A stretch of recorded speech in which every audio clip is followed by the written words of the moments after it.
Now that we already have established the many definitions of globalization, this time let us have a glimpse of the important theories on globalization.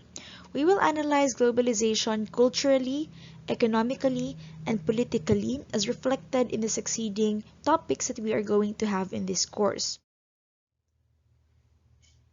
As we talk about different globalization theories, it is important to think that globalization is a process that increases either homogeneity or heterogeneity.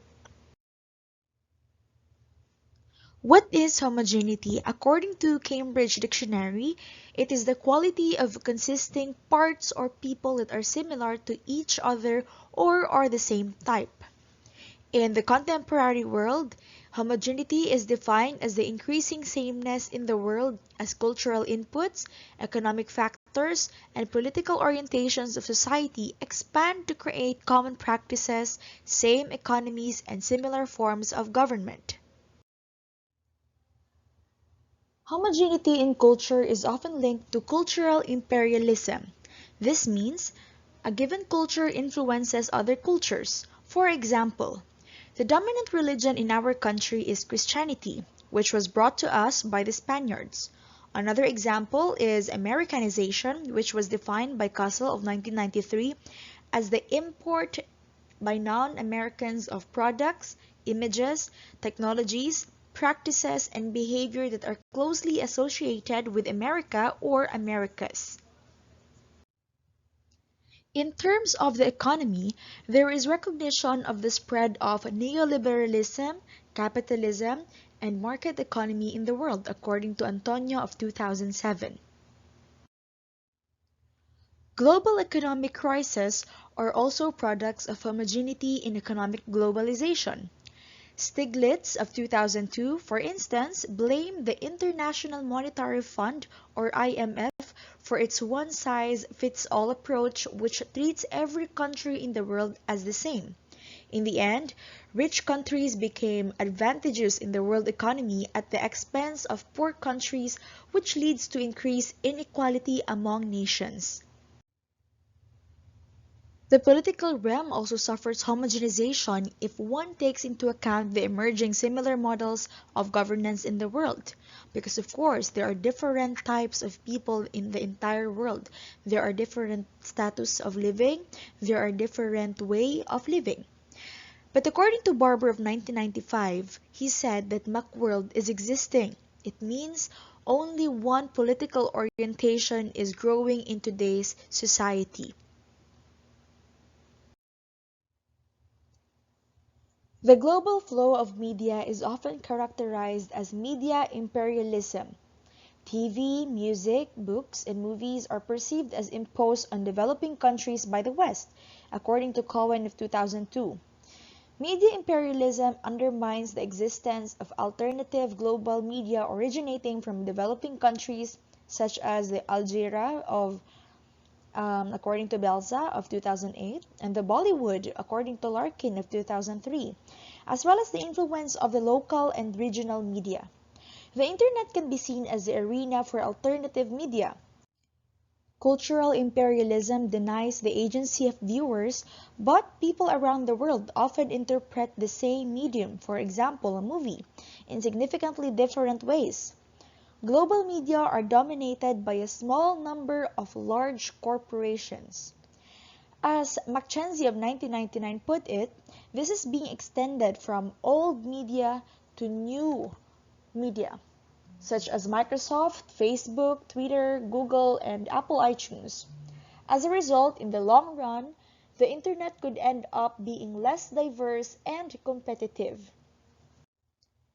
The Independent Media Center, associated with the Alter Globalization movement, helps to counter this trend. It disseminates information to facilitate global participation of activists, which they call hacktivists. These hacktivists extend activism to the internet by hacking into computer programs to promote a particular cause. This is according to juries of 2005. Ritz of 2008 claimed that, in general, the contemporary world is undergoing the process of McDonaldization. It is a process by which Western countries or Western societies are dominated by the principles of fast food restaurants. McDonaldization involves the global spread of rational systems such as efficacy, calculability, predictability, and control. Ritzer of 2008 pointed out that this process is extended to other businesses, sectors, and geographic areas. Globalization, in contrast to glocalization, is a process wherein nations, corporations impose themselves on geographic areas in order to gain profits, power, and so on.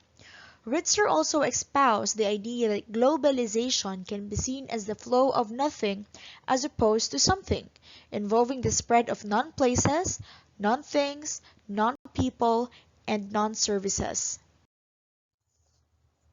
On the other hand, heterogeneity refers to the fact of consisting of parts or things that are very different from each other, in contrast to homogeneity.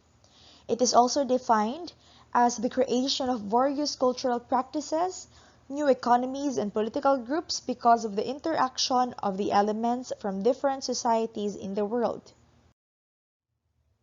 Heterogeneity refers to the differences because of either lasting differences or of the hybrids or combinations of cultures that can be produced through the different transplanetary processes. Contrary to cultural imperialism, heterogeneity in culture is associated with cultural hybridization. A more specific concept is glocalization, coined by Roland Robertson in 1992. According to him, as global forces interact with local factors or a specific geographic area, the glocal is being produced. However, economic issues are not exempted from heterogeneity. The commodification of cultures and glocal are examples of differentiation happening in many economies around the world. The same goes with the political institutions. Barber of 1995 also provided the alternate of McWorld, the jihad. As Ritzer of 2008 mentioned, it refers to the political groups that are engaged in an intensification of nationalism and that leads to greater political heterogeneity throughout the world. Although homogeneity and heterogeneity give us the ideas about the effects of globalization, the picture is not complete yet. There are still many theories about globalization that will be clarified after we discuss some few lessons about this course.